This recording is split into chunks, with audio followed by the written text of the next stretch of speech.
Hi everyone, আজকের ব্লগটা একটু অন্যরকম।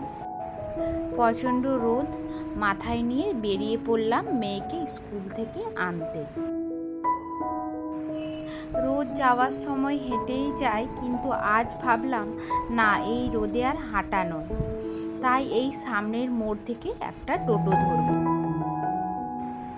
টোটোতে বসে একটু স্বস্তি পেলাম। জিটিএস ভবনের কাছাকাছি পৌঁছেও গেলাম বেশ তাড়াতাড়ি। অর্ধেক রাস্তা তো একবারই বুঝতেই পারলাম না কিভাবে কেটে গেল। আজকে কিন্তু রাস্তায় তেমন জ্যামও ছিল না, রাস্তা প্রায় খালিই ছিল। তাই খুব আরামেই পৌঁছে গেলাম স্কুলের কাছে। স্কুল চত্বরে ঢুকতেই একদম শান্ত একটা পরিবেশ, চারপাশে একটা আলাদাই প্রশান্তি।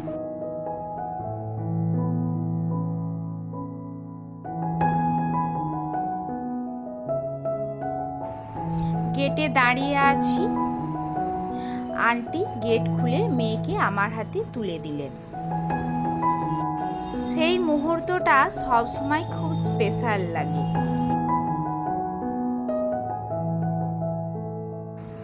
তারপর মা মেয়ে গল্প করতে করতে আবার একটা টোটো ধরে নিলাম বাড়ির উদ্দেশ্যে।